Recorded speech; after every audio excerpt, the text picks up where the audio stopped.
Hello दोस्तों, मैं हूं अमरदीप सिंह। आप सभी का स्वागत करता हूं अपने यूट्यूब चैनल सीजीपीएससी नॉलेज में। दोस्तों, जब हमारी आजीविका की वीडियो सीरीज चल रही थी उसमें हम वर्तमान में जो जितने भी कृषि से रिलेटेड योजना चल रहा था वो वाला पार्ट कवर कर रहे थे। आज की क्लास में हम जो योजना कवर करने जा रहे हैं बहुत ही इंपॉर्टेंट योजना है और छत्तीसगढ़ सरकार की मेन योजनाओं में एक योजना ये गिनी जाती है जो है नरवा, गरवा, घुरवा और बारी। तो इस योजना के बारे में जो भी डिटेल हो सकती है वो सभी डिटेल मैं आपको यहां पर डील करूंगा। इस योजना से जो भी क्वेश्चन आपसे बन सकते हैं पूरे क्वेश्चन हम यहां पर कवर करेंगे। तो अगर आपसे इस योजना से कोई भी क्वेश्चन आ रहा है तो हम इतने डिटेल में कवर करेंगे कि आपसे कोई भी प्रश्न छूटेगा नहीं अगर इस योजना से आया है। और आपको ये भी बता दूं, ये योजना हमारी ग्रामीण विकास पार्ट में भी आएगी, आजीविका पार्ट में भी आएगी। तो ये आपसे जो पेपर सेट करेगा उसके ऊपर डिपेंड करता है कि आपको आजीविका सेक्शन में से क्वेश्चन पूछेगा या वो ग्रामीण विकास सेक्शन में पूछेगा। तो कोई भी सेक्शन में पूछे उससे हमको मतलब नहीं, लेकिन ये इस चैप्टर से क्वेश्चन आने की संभावना ज्यादा है। तो इसको अच्छे से नोट कीजिएगा। और अगर आपको ये वीडियो अच्छा लगे तो वीडियो को जरूर लाइक कीजिए, चैनल को सब्सक्राइब कीजिए और ज्यादा से ज्यादा वीडियो को शेयर कीजिए। बहुत से स्टूडेंट मेरे को ये पूछते हैं कि सर आप आजीविका का जैसे बाजार वाला पार्ट है, ठीक है, बैंकिंग वाला पार्ट है, वो पार्ट कवर करेंगे। भाई मैंने आपको पहले ही बोला है हर पार्ट कवर होगा। अभी तो हम केवल जो आपका पहले ग्रामोद्योग वाला पार्ट देखे फिर हम कृषि वाला पार्ट देख रहे हैं, ठीक है। तो उसके बाद हमारा आने वाले समय में हम उसका जो बैंकिंग पार्ट है, बाजार पार्ट है, सब पार्ट कवर होगा। उसके लिए आप चिंता मत कीजिए, हम पूरा पार्ट कवर करेंगे। तो देखिए, सबसे पहले हम देखेंगे नरवा, गरवा, घुरवा और बारी में। आज की क्लास में हम नरवा वाले पार्ट को करेंगे क्योंकि ये लंबा पार्ट है और एक इंपॉर्टेंट पार्ट है, ठीक है। नरवे का मतलब या नरवा का मतलब मेन रूप से होता है नाला। अब कई बच्चे ये समझ लेते हैं नाले का मतलब जो गंदा पानी नाली से बह रहा है वही केवल नाला है। भाई केवल वो नाला नहीं होता, ऐसा जल क्षेत्र जो बहुत छोटे एरिया में होता है। जैसे नदियां निकलती हैं, नदी भी किसी क्षेत्र से निकलती है, उसका उद्गम स्थल होता है, वहां से निकल के वो लंबी एरिया में बहती है, लंबे क्षेत्र में जाती है। तो देखेंगे कई नदी की लंबाई जो आपकी रहती है 500 किलोमीटर, 600 किलोमीटर, 250 किलोमीटर, वो बहुत लंबे एरिया में जा रही है। सेम चीज नाले में क्या होता है, उसका भी उद्गम स्थल होता है लेकिन उसका एरिया ज्यादा बड़ा नहीं होता। आप जैसा आप देखेंगे महानदी जल ग्रहण क्षेत्र आप देखेंगे तो हजारों वर्ग किलोमीटर में है, ठीक है। तो महानदी में ही जाकर शिवनाथ भी मिल जा रही है, सब जो छोटी छोटी नदियां हैं वो भी एक बड़ी नदी में जाकर मिल जाती है। तो एक बड़ी नदी का जल ग्रहण क्षेत्र हजारों वर्ग किलोमीटर में चला जाता है। लेकिन नाले क्या होते हैं, इनका उद्गम स्थल होता है और इनका जो एरिया रहता है, जल ग्रहण क्षेत्र रहता है, वो लगभग 100 वर्ग किलोमीटर के अंदर रहता है। यहाँ पे मैं लेंथ की बात नहीं कर रहा हूं कि नदी कितने देर मतलब कितनी दूरी तक बह रही, मैं उसका ये बता रहा हूं कि उसका जल ग्रहण क्षेत्र कितना एरिया है, ठीक है। तो जैसे महानदी जल ग्रहण क्षेत्र देखेंगे, महानदी अफवाह तंत्र का तो लगभग आप देखेंगे तो हजारों वर्ग किलोमीटर में है। लेकिन नाले क्या होते हैं, उनके उद्गम से निकलते हैं और बहुत छोटे एरिया में बहते हैं और थोड़ी दूर जाकर, क्योंकि नालों का संरक्षण ठीक से नहीं हो पा रहा है, इसलिए नाले क्या होते हैं थोड़ी दूर में वो पानी बह रहा है और जाके वहां पे गायब हो जा रहा है, या तो उड़ जा रहा है या उसका संरक्षण ना होने के कारण नालों में बहाव ही नहीं रह पाता, जिसके कारण वो पानी एक जगह जाकर उसकी जो मतलब वो नाला है वो खत्म हो जाता है, ठीक है, क्योंकि उसमें जो है उसका प्रॉपर संरक्षण नहीं हो पाता। इसी के लिए गवर्नमेंट ने ये योजना लाई है कि देखिए अब जहां पे नदी जा रही है, नदी बहुत लंबे क्षेत्र में बह रही है, तो वहां के आसपास के क्षेत्रों में तो सिंचाई की सुविधा बहुत अच्छी रहती है। अब जहां पर नदी ही नहीं जा रही है या नदी का जल ग्रहण क्षेत्र वहां से उसके एरिया से बहुत दूर है, तो वहां पर भी तो सिंचाई की जरूरत है फसल उगाने के लिए। तो वहां पर क्या करेंगे, वहां छोटे छोटे नाले जो खत्म हो गए हैं उनको पुनर्जीवित किया जाएगा। यानी कहीं उद्गम से वो पानी निकल कर आ रहा है और उसका संरक्षण प्रॉपर नहीं होने के कारण वो पानी वहां से गायब हो गया है। आप सुने होंगे सरस्वती नदी गायब हो गई है, आप कई बार सुनते हैं कि नहीं, या आप भूगोल में पढ़े भी होंगे, क्योंकि उसका प्रॉपर संरक्षण नहीं हो पा रहा है। उसके मार्ग में या तो बहुत सारा कचरा आ रहा है या उसके बहाव में कुछ ना कुछ ऐसी स्थिति आ रही है कि वो बहाव उसका प्रॉपर तरीके से नहीं हो पा रहा है। तो नरवा योजना के माध्यम से हम गवर्नमेंट यही करने की कोशिश कर रही है कि ऐसे नाले जो भूतकाल में तो थे, वहां पर पानी थे और उस पानी का प्रयोग सिंचाई के लिए हो सकता था, लेकिन वहां पर नालों का प्रॉपर संरक्षण नहीं किया जा सका, जिसके कारण वो नाले का जो पानी है वो धीरे धीरे करके खत्म हो गया। तो अब वहां पर गवर्नमेंट यही प्रयास कर रही है कि उन नालों को जो खत्म हो गए हैं उनको पुनर्जीवित किया जाए और उन नाले के पानी का प्रयोग हम क्या करेंगे, कृषि में करेंगे। ठीक है, तो जहां बड़ी नदी नहीं जा रही, नाले तो बहुत सारे हमारे क्षेत्रों में, तो उन नालों का जल का प्रयोग हम सिंचाई के लिए कर सकते हैं। अगर हम नालों को पुनर्जीवित कर दिए तो जहां पर पानी का स्तर बढ़ेगा, नाले आएंगे, पानी बहेगा, तो उसके नीचे जो सतही जल में तो पानी बह रहा है, लेकिन भूमिगत जल भी तो वहां की मात्रा भी तो बढ़ेगी वहां पर, क्योंकि पानी ऊपर से बहेगा तो रिस कर नीचे जमीन पर भी तो जाएगा। तो नाले को पुनर्जीवित करने से आपका सतही जल की भी मात्रा बढ़ेगी, साथ ही साथ भूमिगत जल की मात्रा भी बढ़ेगी। तो इस चीज को याद रखिएगा। तो अब देखते हैं कि नरवा गरवा घुरवा बारी योजना का प्रारंभ 1 जनवरी 2019 को हुआ है। 1 जनवरी 2019 को ये योजना प्रारंभ हुई है। सबसे पहले हम नरवा कार्यक्रम क्या है वो देखते हैं। प्रदेश में उपलब्ध विभिन्न जल स्रोत जैसे नदी नालों के जल को संरक्षित कर कृषि कार्य व पशु पक्षियों को पर्याप्त जल उपलब्ध कराना।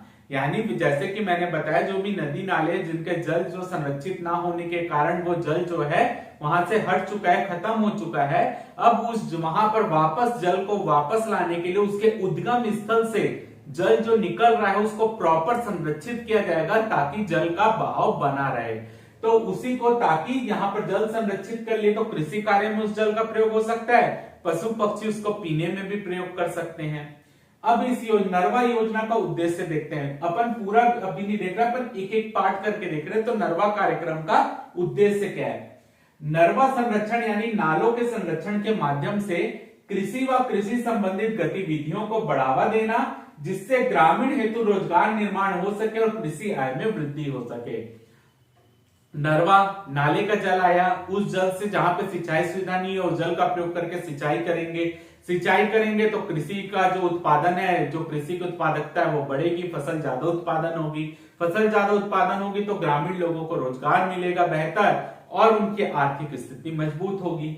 अगला पॉइंट, जल स्रोतों का संरक्षण व उनको पुनर्जीवित करना ताकि सतही जल बहकर अन्यत्र ना जाए व भूगर्भीय जल में वृद्धि हो। वही चीज है कि जो अगर आपका नालों का पुनर्जीवित कर दिया जाए, जो नाले बह रहे थे अब गायब हो गए हैं, तो उसका जल क्या होता था, अगर आप जल को संरक्षित ना करें तो जैसे ही उद्गम स्थल से जल निकल रहा है, अगर वो एक ही दिशा में बहेगा, सभी जल साथ में मिलकर बहेंगे तो उसका जल ग्रहण क्षेत्र भी बड़ा होगा। ठीक है, यानी जो जल अगर एक ही लेन में बह रहा है तो जो भी जल ऊपर से निकल कर आ रहा है उद्गम स्थल से, वो जल एक प्रॉपर लेन में बहेगा। जैसे नदियां बहती हैं तो उसमें जल जो है एक ही जगह रहेगा तो जल का संरक्षण सदैव बना रहता है। लेकिन अगर आप देखेंगे कि अगर कोई जल उद्गम स्थल से निकला है लेकिन वहां पर कोई प्रॉपर उसका रूट नहीं है बहने का, तो क्या होगा, वो जल निकल के विभिन्न धाराओं में ऐसे ऐसे बढ़ जाएगा और छोटी छोटी धारा में अगर वो बढ़ गया तो वो कभी धूप पड़ेगी तो वो जल सूख जाएगा। ठीक है, क्योंकि जल भराव अगर एक ही जगह में रहेगा तो उसका प्रयोग एक प्रॉपर लेन में वो बहेगा। लेकिन अगर यहाँ पर नाले क्या होते हैं कि जैसे उद्गम हुआ, अगर उसका संरक्षण ठीक तरीके से नहीं किया, उसके लिए मार्ग प्रॉपर नहीं बनाया जाए, तो वो जल विभिन्न धाराओं में बढ़ जाएगा और विभिन्न धाराओं में छोटी छोटी भाग में बढ़ जाएगा, तो उसका जो क्षेत्र है वैसे ही छोटा हो गया और जो पानी है उसका बहाव भी कम हो गया क्योंकि छोटी छोटी धारा में बढ़ गया। तो इसलिए ऐसा ना हो, तो जो छोटे छोटे आपका जो उद्गम स्थल जहां से पानी निकल रहा है वहीं से इस नालों को पुनर्जीवित किया जाएगा और उनके लिए एक प्रॉपर मार्ग बनाया जाएगा कि नाले वहां से बहते हुए आगे बढ़े। तो वही बोल रहे हैं, जल स्रोतों का संरक्षण में उनको पुनर्जीवित करना ताकि सतही जल बहकर अन्यत्र ना जाए, बहे ना, इधर उधर धाराओं में ना बटे, वह भूगर्भीय जल में वृद्धि हो। अगर उनका प्रॉपर एक ही चैनल में वो बहेगा तो रिस रिस कर पानी जमीन पर भी जाएगा तो भूगर्भ जल बढ़ेगा ही। अगला पॉइंट, योजना का उद्देश्य ग्रामीणों के जीवन में खुशहाली लाना है। योजना के क्रियान्वयन में विभिन्न ग्रामीण संस्थाओं की सहभागिता सुनिश्चित करना है। अब देखिए, यहाँ पर जो नालों का पुनर्निर्माण किया जा रहा है, पुनर्जीवित किया जाएगा, तो वहां पर आसपास के ग्रामीण लोगों को रोजगार भी मिलेगा, साथ ही साथ उनके रख रखाव की जिम्मेदारी, नालों के रख रखाव की जिम्मेदारी भी ग्रामीणों की ही रहेगी। तो यही बोल रहा है कि यहाँ पर योजना का उद्देश्य ग्रामीणों के जीवन में खुशहाली लाना। अगर भाई पानी आ गया तो सिंचाई होगी, खुशहाली तो आएगी। योजना के क्रियान्वयन में विभिन्न ग्रामीण संस्थाओं की सहभागिता सुनिश्चित करना। अगला पॉइंट, नरवा संरक्षण इस प्रकार किया जाएगा कि जल स्रोतों का बहाव गर्मी के दिनों में पर भी बना रहे। जैसे कि मैंने आपको बताया ही कि नालों में क्या हो रहा है, अगर वो छोटी छोटी धारा में बढ़ गया तो उसके जो पानी एक साथ रहेगा तो पानी की मात्रा ज्यादा रहेगी, अलग अलग हो जाएगा तो पानी की मात्रा कम हो जाएगी, तो गर्मी पड़ेगी तो भाप बनकर भी पानी उड़ता है, तो वहां पर वो चीजें नाले जो है वो सूख जाते हैं।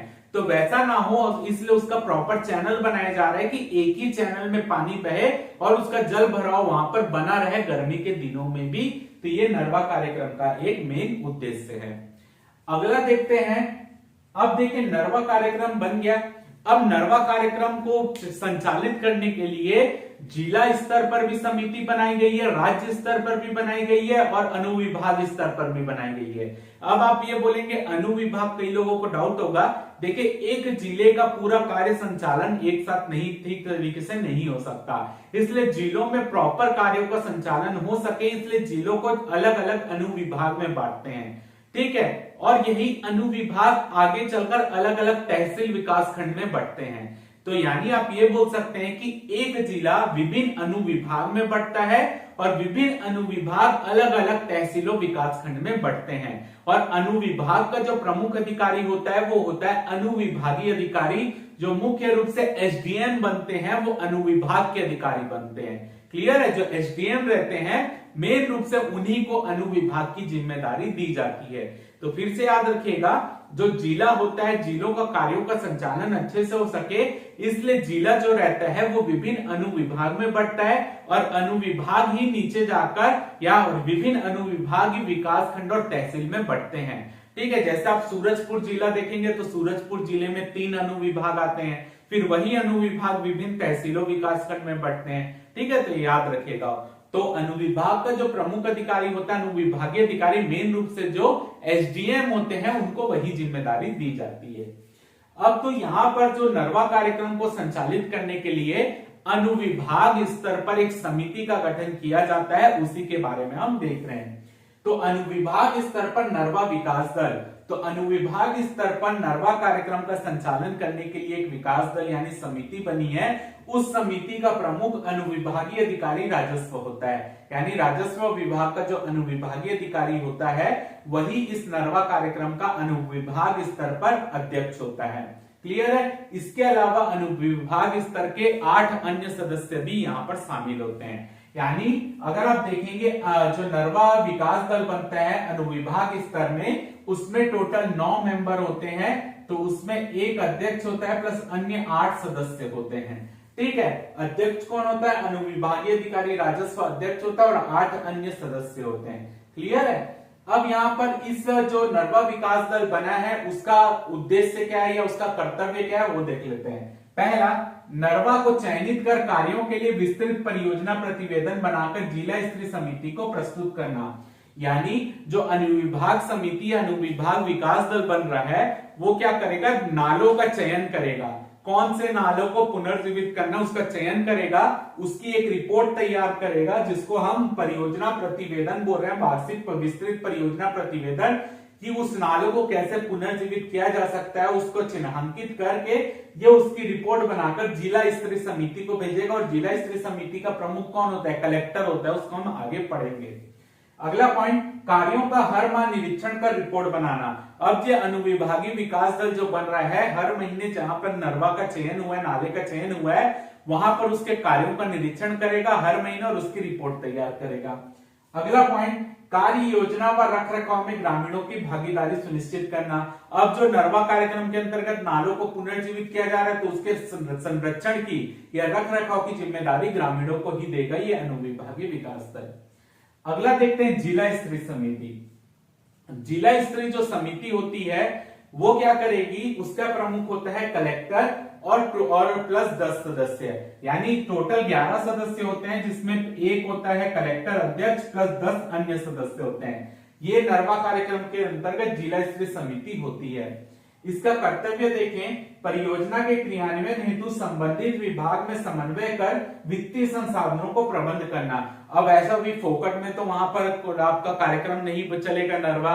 अगर आपको नालों को पुनर्जीवित करना, आपको वित्त की जरूरत होगी, तो वित्त दिलाने का काम कौन करेगा? जिला स्तरीय समिति। जिला स्तरीय समिति विभाग से बातचीत करेगी और विभाग से बातचीत करके जो जल संसाधन विभाग है, क्योंकि नरवा जल से रिलेटेड है, जल संसाधन विभाग है, तो उससे कोऑर्डिनेट करेगी और जो पैसे हैं उसके कार्यक्रम के लिए उसको रिलीज करवाएगी।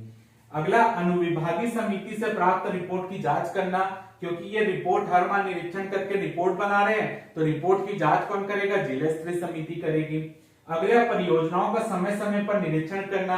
अब ये रिपोर्ट तो देख लिए, लेकिन स्वयं भी जाकर समय समय पर, इसके लिए कोई ऐसा नहीं कि हर महीने जाएगा, ये वो कलेक्टर के ऊपर डिपेंड करेगा, क्योंकि जिला स्तरीय समिति को वही लीड कर रहा है। वो कलेक्टर कभी भी चाहेगा अपनी समिति को लेकर जाकर उस कार्यक्रम की जो भी चल रहा है परियोजना, उसकी जांच कर सकता है।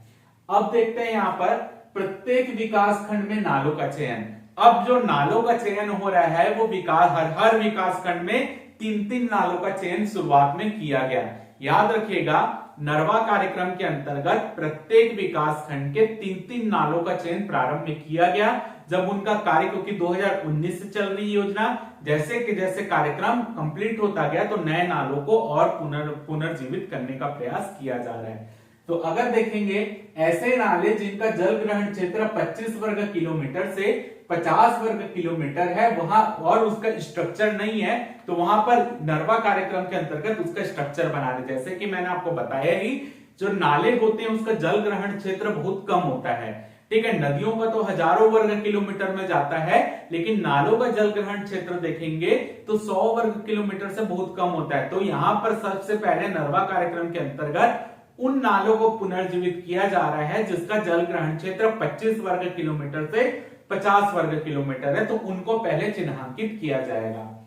अगला पॉइंट, भूजल प्रोस्पेक्टिव मैप की सहायता से भूजल का अध्ययन किया जाता है। यानी आपका क्या होता है, इसरो ने 2004 में हर पूरे भारत में किस क्षेत्र में कितना भूमिगत जल है उसके लिए एक मैप तैयार किया था, और उस मैप को उसने दर्शाया था कि इस क्षेत्र में इतना भूमिगत जल है। इसरो ने 2004 में ये सर्वेक्षण किया था। तो उसी सर्वेक्षण को आधार बनाकर यह देखा जा रहा है कि किन क्षेत्रों में भूमिगत जल की बहुत ज्यादा कमी है। तो उन्हीं क्षेत्रों में सर्वप्रथम नालों का पुनर्जीवित किया जा रहा है, क्योंकि नाले आएंगे तो पानी रिसकर जमीन पर भी जाएगा, भूमिगत जल भी बढ़ेगा। अब कुछ डाटा देख लेते हैं यहाँ पर। तो राज्य में 28,248 नाले उपचार हेतु चिन्हांकित किए जा चुके हैं। यानी 28,248 नालों को पुनर्जीवित करना है, उसको चिन्हांकित किया जा चुका है। ऐसा नहीं कि इनमें काम पूर्ण हो चुका है, केवल चिन्हांकित करके अभी रखे हैं कि हमको इन नालों का मतलब इसको पुनर्जीवित करना है। जैसे मैंने बताया कि प्रत्येक विकासखंड में 3 नालों को पुनर्जीवित करने का सर्वप्रथम लक्ष्य है। तो सभी 146 विकासखंड इंटू आप वहां पे कर लीजिए 3, तो उतने को पुनर्जीवित करेंगे, उसके बाद इन नालों में आएगा। यानी आप 146 इंटू 3 कर लीजिए, जितना आएगा उनको पहले पुनर्जीवित किया जाएगा। तो आगे भी तो ये योजना चल रही है, तो इसी के लिए टोटल अभी तक 28,248 नालों का चिन्हांकित किया जा चुका है कि इनको पुनर्जीवित किया जाना है। तो हर विकासखंड में पहले 3-3 नाले करके पुनर्जीवित करेंगे। जैसे ही सभी विकासखंड में 3-3 नाले हो जाएगा, फिर पुराने विकासखंड में फिर वो कार्य चालू करेंगे। यानी टोटल 28,000 लगभग नालों को यहाँ पर चिन्हांकित किया जा चुका है जिनको पुनर्जीवित करना है। और पहला लक्ष्य ये है कि हर विकासखंड के 3-3 नालों को पुनर्जीवित किया जाएगा। वो जैसे ही पुनर्जीवित हो जाएंगे, फिर उसके बाद जो है पुनः उसी विकासखंड में और जितने नाले हैं उसको भी पुनर्जीवित करने का कार्य किया जाएगा। तो टोटल 28,248 नालों को चिन्हांकित किया जा चुका है जिनको पुनर्जीवित करना है। ठीक है, जैसे ही हर विकासखंड का 3-3 नाला पुनर्जीवित हो जाएगा, तो 3 नाला पुनर्जीवित होगा, तो उसके बाद उस विकासखंड में और भी नाले होंगे जिनको चिन्हांकित किया है, तो उसको आपको पुनर्जीवित करने का काम किया जाएगा। तो ये है आपका नरवा, गरवा, घुरवा और बाड़ी योजना के अंतर्गत नरवा कार्यक्रम क्या है। अगली क्लास में जब हम आएंगे तो आपके जो बाकी बचा पार्ट है गरवा, घुरवा और बाड़ी, उन पार्टों को भी डिटेल में कवर कर लेंगे। आप इसका स्क्रीनशॉट ले लीजिए।